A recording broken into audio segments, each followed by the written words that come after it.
Welcome to Tokyo Wave, recorded in a live studio in Harajuku, Japan, with your hosts Aaron and Parker.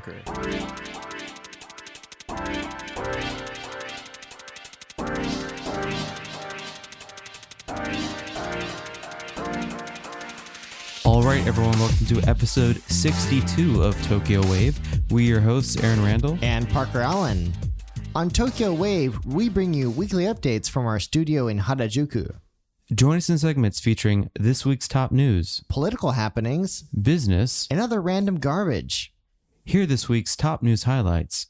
Japan eateries can now serve alcohol as state of emergency lifted, but troubles remain. Japan's COVID-19 vaccinations for under 65s start at hundreds of sites. Alcohol allowed, but no condom distribution in Tokyo Olympic Village. This week in Japan. Alright, our first item. Japan eateries can now serve alcohol as state of emergency lifted, but troubles remain.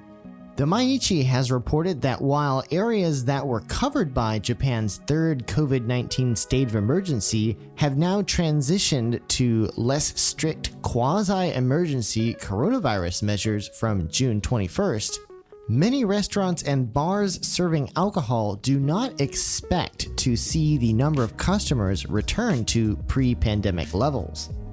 Many bars, izakayas, and other drinking establishments that ceased operations during the state of emergency are now resuming business, as the government currently allows eateries to serve alcohol under the condition that they take precautionary measures against infections. However, eateries are operating on shorter hours, and customers are expected to stay away. The Mainichi interviewed one eatery in Osaka that has just reopened after having been temporarily closed since April the 25th, when the third state of emergency was issued in response to the Osaka prefectural government's request.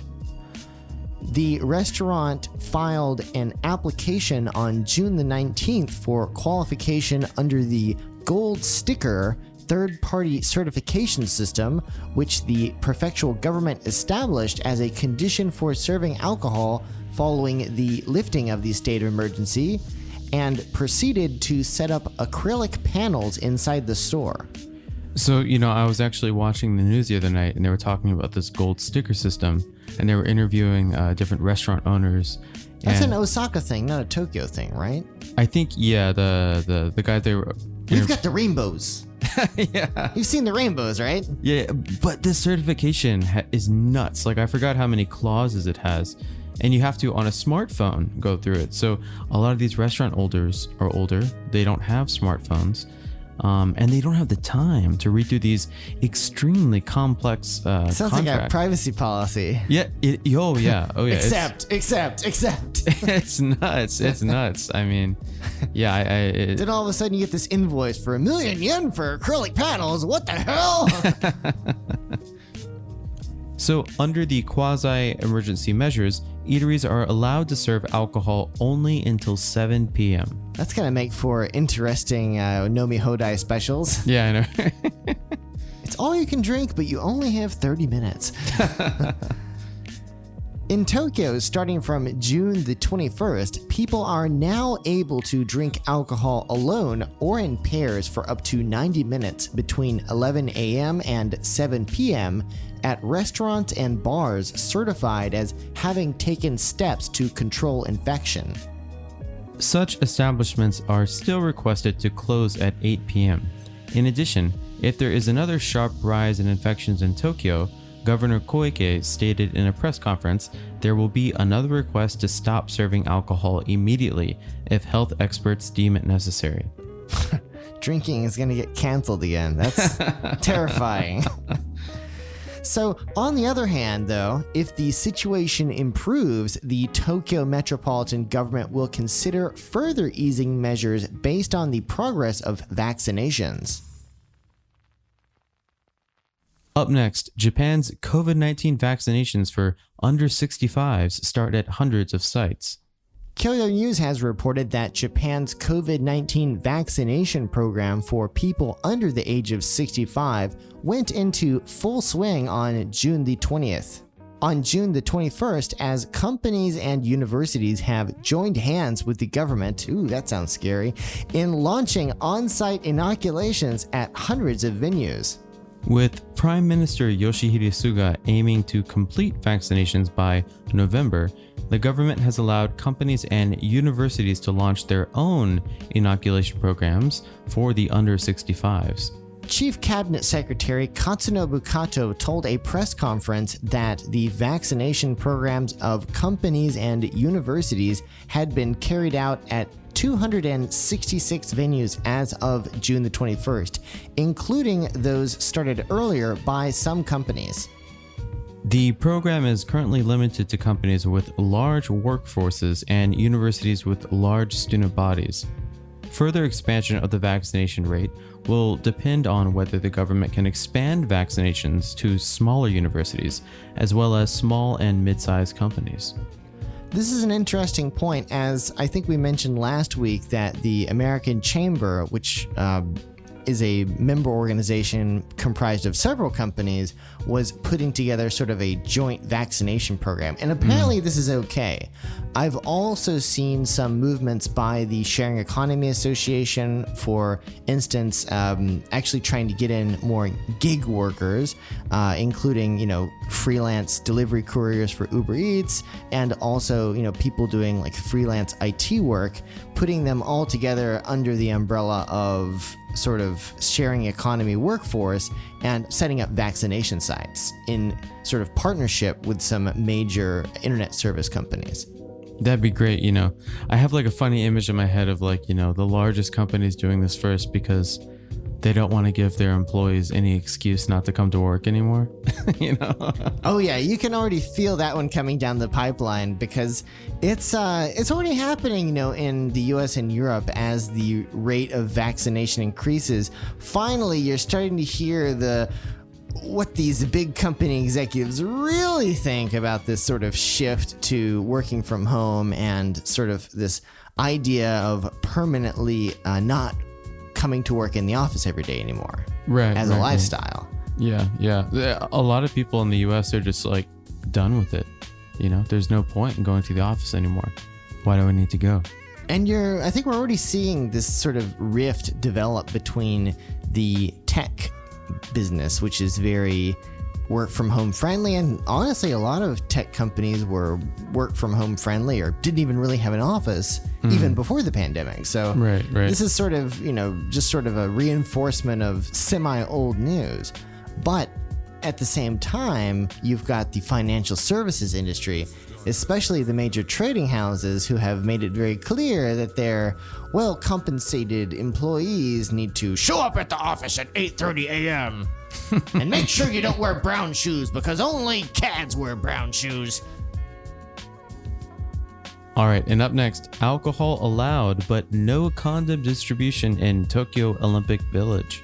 Kyodo News has also reported that the organizing committee of the Tokyo Olympics said on June the 20th that participants will be allowed to bring alcoholic beverages into the athletes' village, but only for consumption in their rooms, as part of efforts to ensure the safety of the games amid the coronavirus pandemic.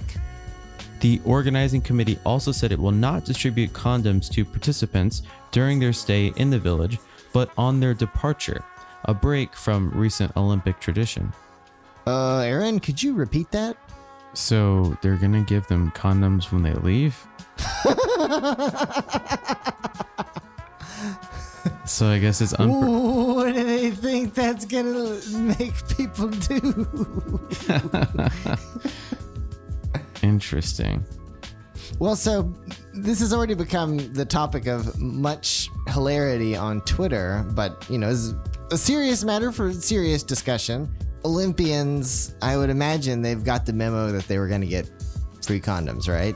Yeah. And apparently using these free condoms at the Olympics is a bit of a thing among these, athletes who are at the top of their game, and this is like, the peak of their career, and apparently among the many things that you like to do at the peak of your career is, use condoms. I guess for those athletes that are not in Japan yet, it's BYOC. Bring your own condoms, right?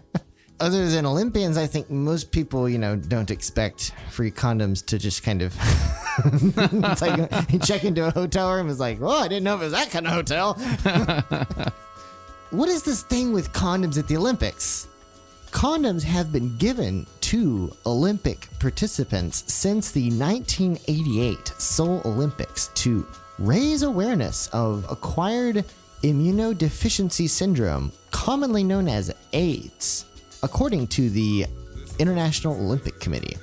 So Rio broke records in 2016 with its record-breaking condom haul, 42 condoms per athlete, for a total of 450,000 condoms distributed among the 10,500 athletes who participated. That's a lot of condoms. 42 per athlete. The Olympics is like 2 weeks. Whoa. Wow. That's a lot of condoms. Yeah. Jesus. So, with around a month to go until the start of the Olympics, the 5 organizing bodies of the Games, including the Japanese and Tokyo metropolitan governments, the International Olympic Committee, and apparently the International Society for the Promotion of Condom Use, decided on June the 21st to establish a cap of 50% spectators with a max of 10,000 per venue. This cap of 10,000 people goes hand in hand with the Japanese government's general policy for events such as sports games and concerts in areas that are not under a COVID-19 state of emergency or a quasi emergency, as long as they do not exceed 50% of venue capacity. For the Olympics opening ceremony, however, organizers are expected to create a separate slot for officials related to the Games, in addition to the 10,000 max cap.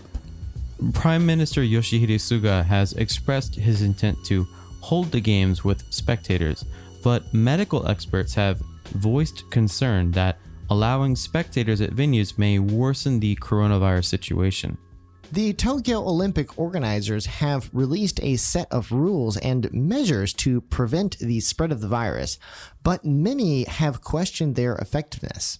A member of the Ugandan Olympic team tested positive for the coronavirus upon arrival in Japan and was denied entry to the country, and the first known case of a COVID-19 among teams arriving for the Games, according to the government officials. The team member who tested positive at Narita Airport outside Tokyo on the evening of June the 19th was part of a second group of athletes to arrive in Japan for the Tokyo Games. Yeah, I just saw the story on the news the other night. I sort of took issue with the story because until you really look in the details, they didn't talk about the fact that they caught him at the airport. They kind of made it sound like, he was out there, training for whatever sport with the team and getting everybody infected. But they also didn't say that they turned him away and he had to fly back to Uganda. I don't know if they turned him away and made him, I don't think they'd make him fly back if he was positive. I don't want him, corona up in the plane. I'm sure he's probably at a designated medical facility right now. Yeah, hopefully. But what they do, like when they deny you entry into the country, that basically it's like forced quarantine. Right. And so, funny thing, so like when you're in forced quarantine, I don't think you're like officially, in Japan. And so I heard from a friend who recently came back that at the end of the forced quarantine, they don't just like kick you out of the hotel room. They're like, bye, get the hell out of here. They actually take you back to the airport to go through the entry procedure. Whoa, really? Yeah, really? so there's I think that has something to do with it. Yeah. This sort of denied entry. So I think while you're in forced quarantine, you're not actually officially allowed entry into Japan. Yeah, you're in kind of, what do you call it? Like a in-between state? What's the word for that? You're a stateless person. Like that, what is that movie? Airport or... Enemy of the State? No, isn't there that I'm just kidding. wasn't there that movie with that guy who got stuck in an airport because Oh, Terminal with Tom Hanks. Yeah. Airport, Jesus. Airport. Airplane? Airplane, yeah, airplane. The other movie about an airplane, yeah. That's a great movie. That's a really funny movie. So anyway, yeah, apparently this is a thing. Yeah. I mean, I don't think this is going to be the first case. I think we're going to see more of this. I think it would be good for Japan and a good PR opportunity to treat them here and get them back to recovery here, right? Yeah, I mean, it's. I think it's inevitable. I mean, this is not an Olympics only problem. We're going to have, as Japan's borders reopen, not just to Olympians, but also to business travelers, to students, and eventually to tourists, we're going to have COVID positive people show up. Oh, it's inevitable. For sure. Yeah. And there needs to be systems in place to deal with these people. I mean, honestly, thank God the Olympics are happening, because otherwise there's not going to be, enough cases of this sort of thing occurring. And just the scary thing, though, is hopefully they all get caught at the airport. Yeah. Obviously, some of them, depending on, how the coin toss works out, will not be caught at the airport. And that's where the bad situation has the potential to occur. Yeah. Honestly, I've been anti-Olympics up until this past week when I was really watching the news and all the measures that the government is taking, that some other private companies, they're using like face detection to see who's wearing masks and whatnot in the stadiums.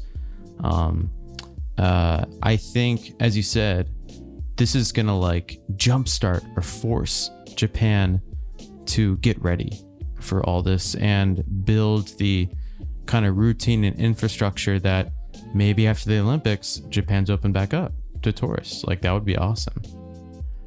And it's hard to tell. I mean, a lot of people, especially people who are very anti-Olympics, are saying that this is going to be this huge disaster and it's going to be a lesson for the world that you shouldn't have an international sporting event in the middle of a pandemic, which is one possibility.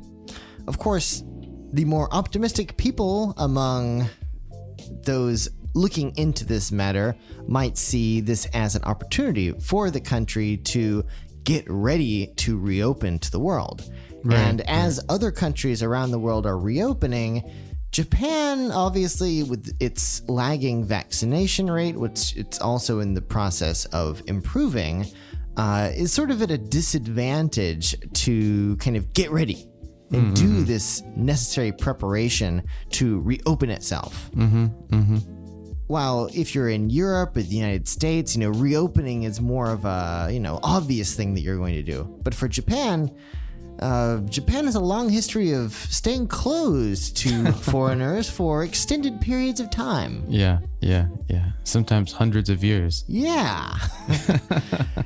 And there has to be some, it has to start somewhere. And so the Olympics are obviously where the government is seeing this going to start. And with the Olympics happening now, finally, we can say that this is going to spur the reopening of Japan to the world in the hopeful denouement of the great pandemic of 2020-21. Granddad, I was looking at a future Wikipedia, and it says when you were a kid, there was just a big pandemic in 2020. Yeah, Billy, your generation has no idea. The whole world shut down. There was this country, Japan, known for doing weird stuff. They were determined to have the Olympics that year. Then everybody died. No, that's not what's gonna happen, hopefully. I've thought about that though. Like, how are people gonna talk about this time in 20 years, 40 years? We'll be talking about it. And I mean, I foresee a future that things do go back to normal and things are hyper connected, even more so than they are today. Yeah, I remember the pandemic of 2020. That's why you have 19 aunts and uncles. Ha ha! You know, I was a hot Olympian back then. Exactly. But they only gave us 42 condoms when we left. What a joke. All right, and next up on the weird thing of the week, expert panel report advises Japan to criminalize cannabis use, but allow medical marijuana.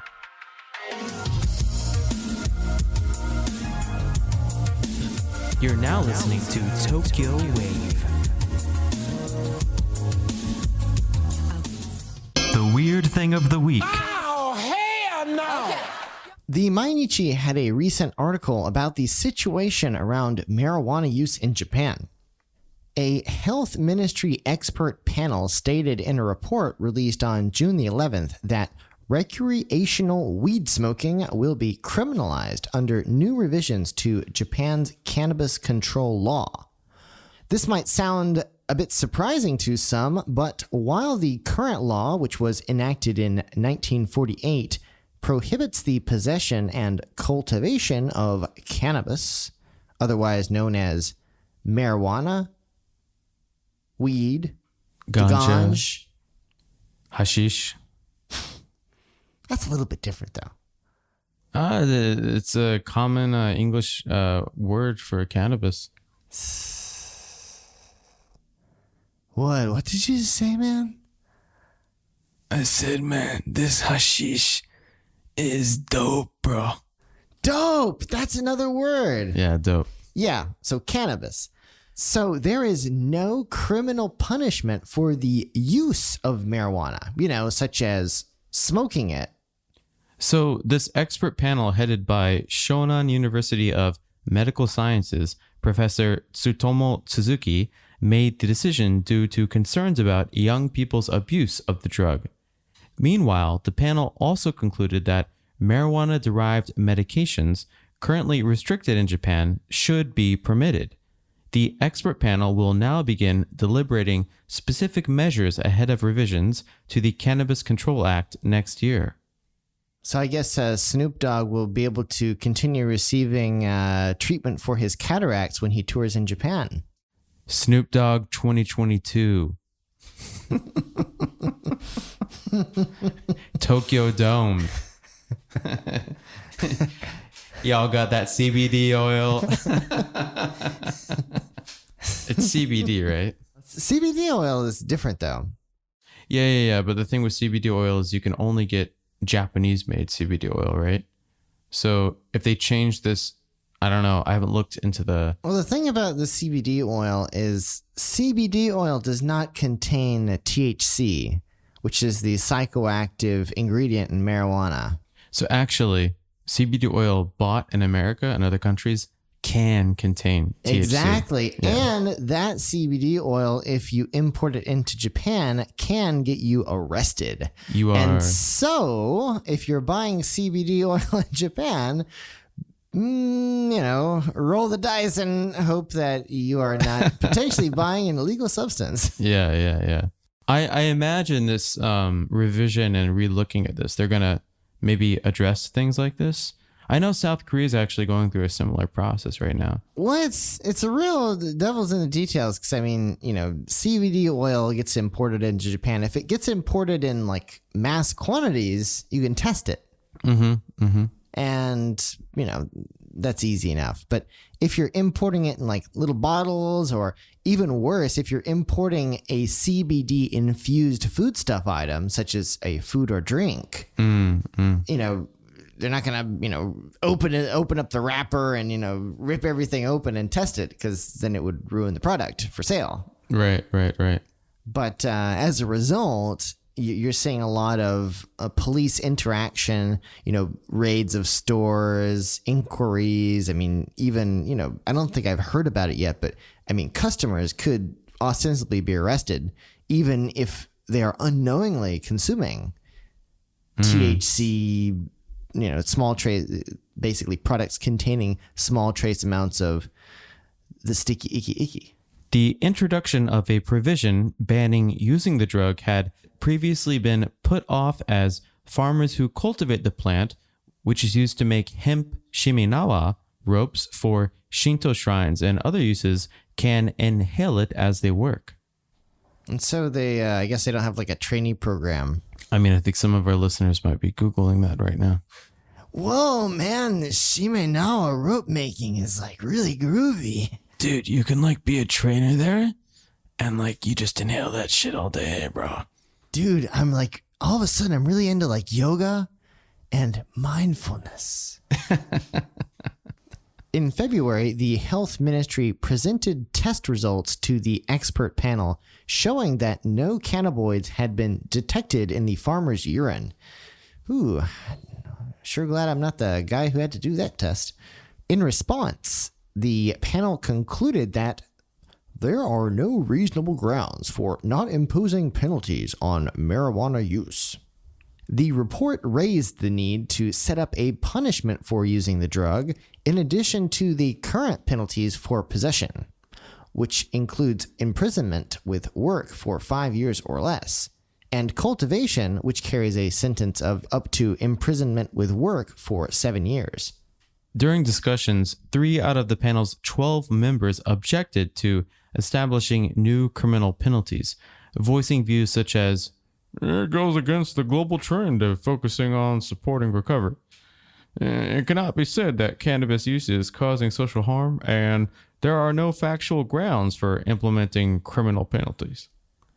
Other parties, including an addict support group, had also called for support as opposed to criminal punishment, and were demanding that the provision be scrapped. You know, this is really funny because it is in a stark contrast to Aaron and my home country, the United States, where everybody's apparently smoking weed now. Oh yeah. Like, if you're in a state where it's not legal yet, you're not in a cool state. And they have it anyway because, you know, it's just become a thing. It's just, yeah, it's there anyway. And like, honestly, like all states now in the US are in varying degrees of like being fully legal or being quasi legal, right? Like it's decriminalized in most states now. And you can see it already kind of coming into the content that we're watching from America. Oh yeah. I mean, back when we were living in the United States, you know, dozens of years ago, or as soon as, 10 years ago, I mean, marijuana in U.S. media was depicted as a counterculture thing. It's a drug, it's illegal. Yeah. And now it's especially, given that the state where a lot of America's cultural exports are created, California, marijuana has been legal there for years. Oh yeah. And it's become a thing now. Yeah. You see it in movies all the time. They're smoking weed, smoking a blunt, smoking out of a pipe, whatever. Well, I mean, we saw it in movies before, though, but it was depicted as, this sort of the counterculture illicit thing. Yeah. Now it's just a thing that people do. Yeah. And Hollywood just has such wide global influence. So, yeah, I can imagine, countries like Japan where it's really strict. The citizens here definitely probably like think about it. Like why is it so strict here? Yeah, I remember, back when we were growing up, like there'd be like rumors like, I heard this rapper smoked weed on stage. Now, I mean, what are the kids in high school talking about these days? Like, whoa, this rapper didn't smoke weed on stage. I've never seen that before. Yeah. Can they do that? So over here on the other side of the coin in Japan, the expert panel also mentioned efforts to prevent relapses, including drug addiction treatment and enhancing support for social rehabilitation. What are they like, try to get you off of donuts and cookies? Put the potato chips down, sir. You're addicted.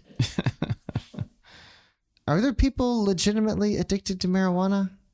For this, they really need to get some kind of American consultant helping them with a lot of this stuff. Because it sounds really silly. Bring over the Ben and Jerry's guys. I'm sure they know a thing or two. They sell their ice cream here.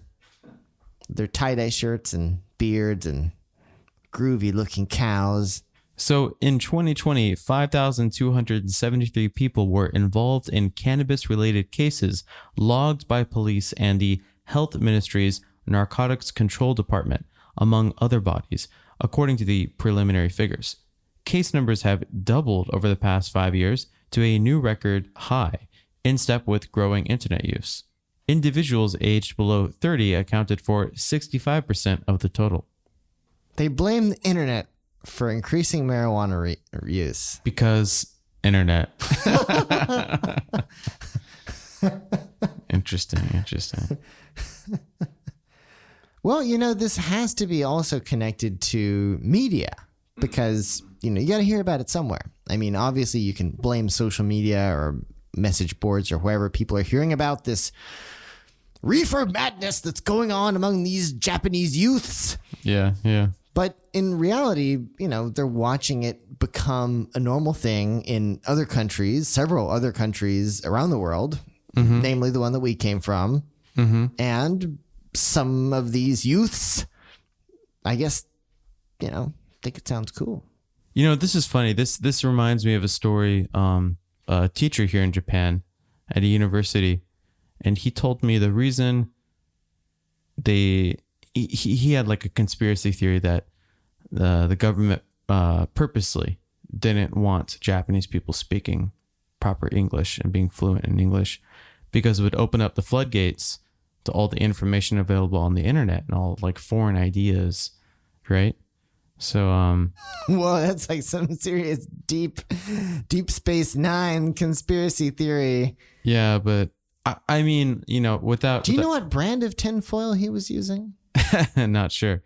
But, thinking about the hyperconnectivity that, anyone under 30 now has with Twitter and stuff, even if you don't speak English, there's just so many Twitter accounts that just auto-translate stuff, right? And, if you get into it, you can find out a lot of information about it. So it's kind of not surprising that this is happening. Meanwhile, medical use of cannabis-derived drugs, which are currently restricted in the country, would be allowed based on the report's recommendations. This is news. The expert panel concluded that in addition to imports, production and sale of medical cannabis should be permitted if authorized by the national government. Of course, it's important to note that this is a panel's recommendation. It is not a, formal policy decision. Right. So, it's if we look at the, likely and sort of pessimistic view of things, the government might decide to, let's, make possession illegal and medical cannabis. Screw it. Those stoners can go to America. Yeah, so Stamp. I mean, this is addressing CBD oil, no? No. It's not? Because CBD and cannabis are different. Cannabis has THC in it. CBD does not. But CBD still can contain THC. But this would be medical use, so it would be only for people who have a special medical certificate. Medical use of cannabis-derived drugs. So, Gotcha. So the medical use part is the important part. So if you just have CBD oil because, you heard it makes you better at yoga and it's got THC in it, then you're still going to the can. It's still screwed. Gotcha. So medical cannabis has been approved in numerous countries, including the United States, and has been used to treat intractable epilepsy and curb cancer pain. But their import and use is currently banned in Japan under the Cannabis Control Act. An increasing number of doctors and others in Japan had been demanding that the usage ban be lifted. This is an important point. The research on the subject done in the past 2 decades has really shown that medical marijuana is not just a funny joke. And I mean, you remember the movies we watched when we grew up and like TV shows, like people always like made fun of medical marijuana. Like it's, you guys want to do it anyway. Ha ha ha. But especially with the advent of YouTube and actually watching the stories of people who have benefited from medical marijuana, like, children with epilepsy. You see these stories and then you realize, whoa, this is not fun and games. This is very serious stuff. Oh, yeah. And as a result, in Japan, because of this law pertaining to all drugs, and of course, marijuana is included as one of them, medical marijuana is not happening. And funny story about the law about illegal drugs in Japan. Do you know why we have that law? Because of the Americans? Yes, sir. I literally, that was a guess. Yes. So literally, when Japan was under the American occupation in the early 1950s, Japan had a drug problem. Not a marijuana problem, but a methamphetamine problem. I've heard about this. And so methamphetamine that was produced for the war effort in the years leading up to World War II flooded the black market in the early post-war era. And apparently everybody was doing it like crazy. And GHQ, the American occupation powers at the time, led by General MacArthur, thought that that was a bad thing, which I'm sure it was. Can you imagine, meth heads everywhere? I can. Just because I grew up in Portland. Yes, but imagine those meth heads with weapons, because this is the early post-war era where, still things are floating around the black market. Things are crazy. Guns, knives, swords. I'm sure there were lots of swords. Yeah. Sounds pretty scary. So GHQ enacted this law, and of course the date of the law, 1948.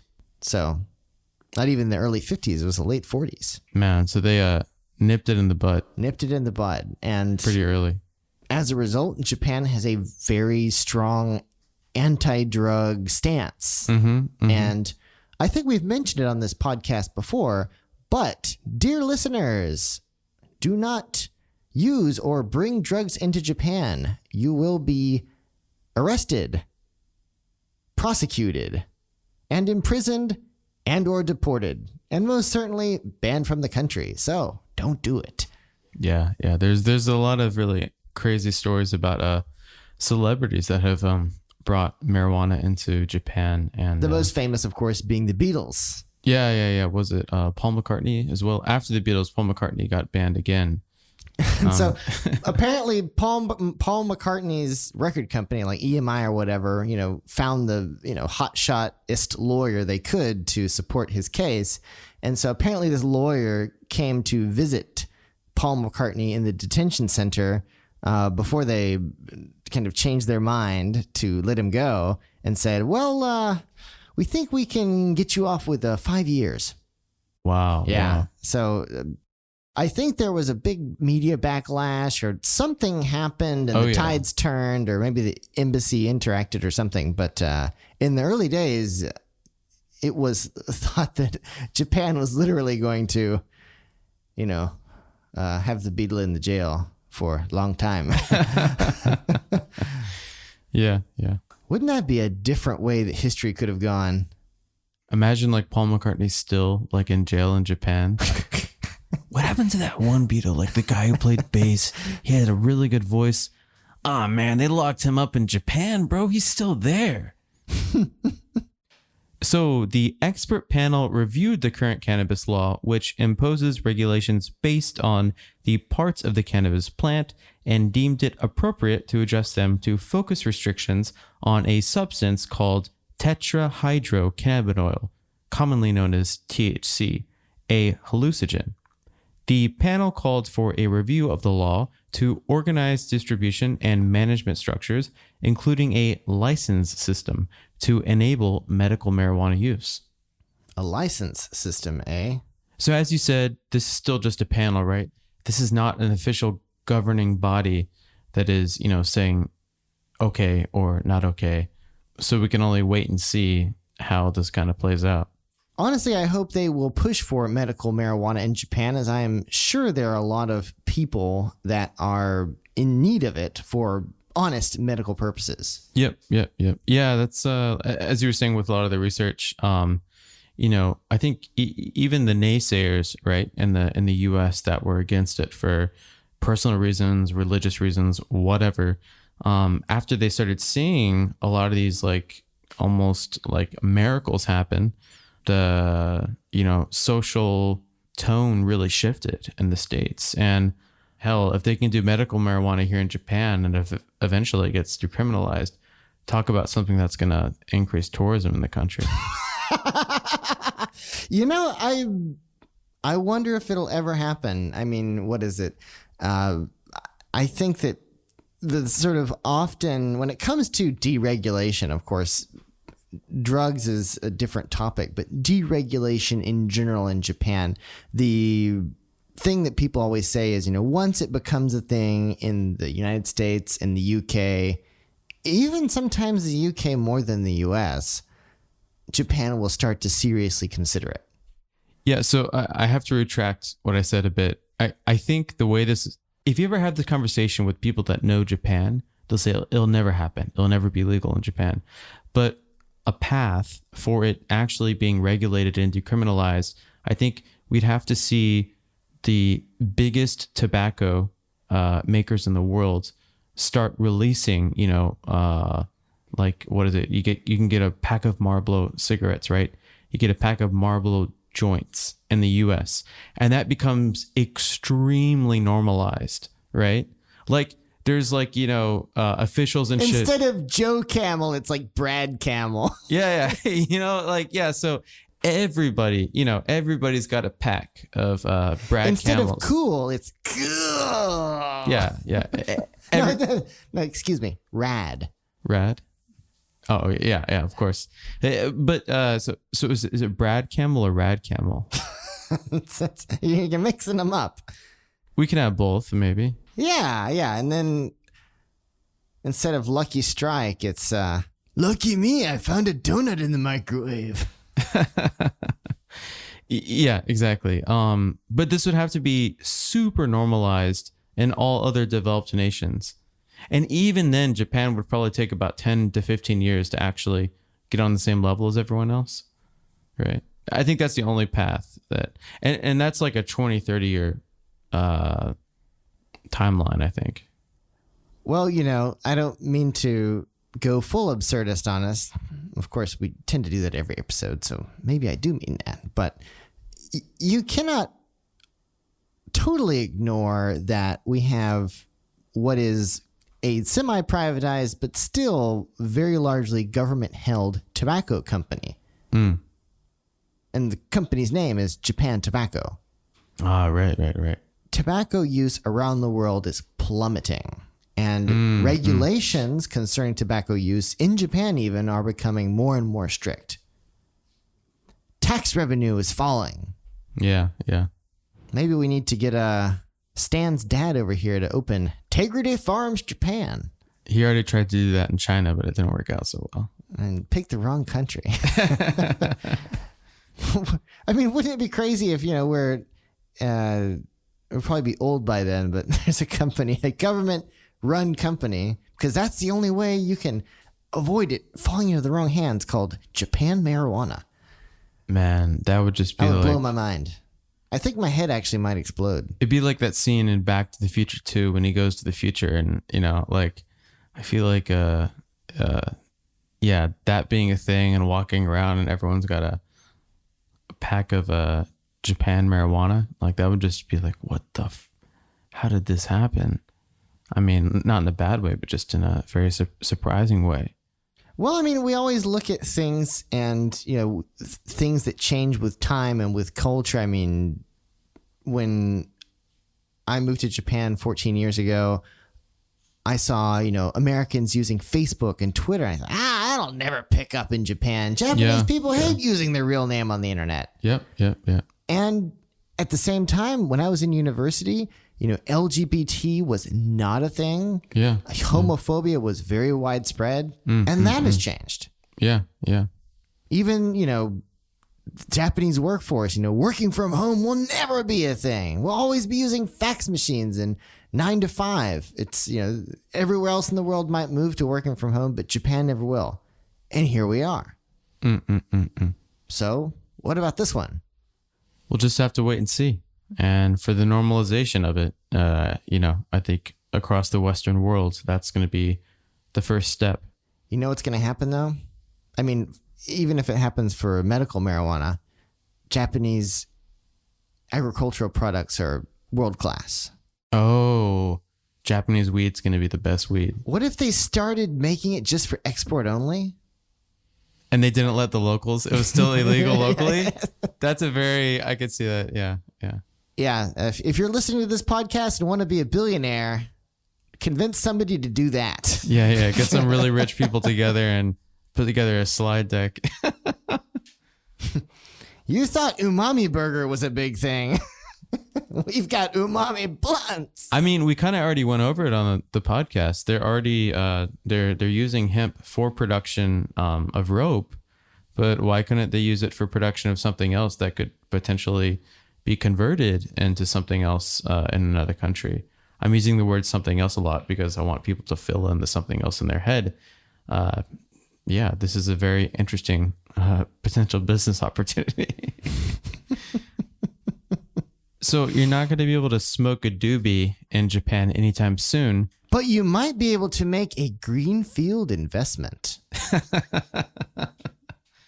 Hey, listeners, that's right. You listener right there. Who do you think should be our next guest on Tokyo Wave? Let us know. Drop us a line at wave@tokyowave.jp. We hope you enjoyed Tokyo Wave. If you haven't already, you can subscribe to our podcast on Apple Podcasts, Spotify, SoundCloud, and YouTube.